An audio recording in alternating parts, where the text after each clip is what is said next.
লিবিয়ার পূর্ব উপকূলে 23টি মরদেহ উদ্ধার করা হয়েছে। 56 জন আরোহী নিয়ে নৌযানটি 25 জানুয়ারি ভূমধ্যসাগরে ডুবে যায়, যা ইতালির উদ্দেশ্যে রওনা দিয়েছিল। 28 থেকে 31 জানুয়ারির মধ্যে মরদেহগুলো সৈকতে ভেসে আসে। লিবিয়ায় বাংলাদেশ দূতাবাসের তথ্য অনুযায়ী মৃতদের বেশিরভাগই বাংলাদেশি বলে ধারণা করা হচ্ছে। বাংলাদেশ দূতাবাস পররাষ্ট্র মন্ত্রণালয়কে জানিয়েছে, মরদেহগুলো ব্রেগার আজদাদিয়া হাসপাতালে গোসল করানো হয়। একজন বাংলাদেশি এ কাজে যুক্ত ছিলেন এবং তিনি লাশের চেহারা দেখে মনে করেছেন সবাই বাংলাদেশি।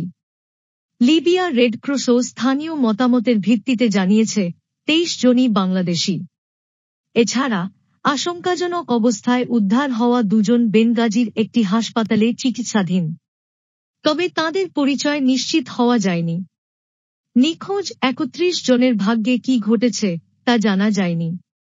বাংলাদেশের রাষ্ট্রদূত মেজর জেনারেল আবুল হাসনাত মোহাম্মদ খায়রুল বাসার জানান, 28 জানুয়ারি 7 জন, 29 জানুয়ারি 11 জন, 30 জানুয়ারি 3 জন ও 31 জানুয়ারি 2 জনের লাশ পাওয়া গেছে। পচনের কারণে আজদাদিয়ায় তাদের দাফন করা হয়। মরদেহগুলোর সঙ্গে কোনো নথি ছিল না। দূতাবাস ব্রেগায় যেতে অনুমতি চেয়েছে, তবে এখনো পায়নি। বেনগাজি হাফতার বাহিনীর নিয়ন্ত্রণে থাকায় দূতাবাস সরাসরি যোগাযোগ করতে পারেনি। তথ্য সংগ্রহে স্থানীয় রেড ক্রিসেন্ট ও অন্যান্য সংস্থার সহায়তা নেওয়া হচ্ছে।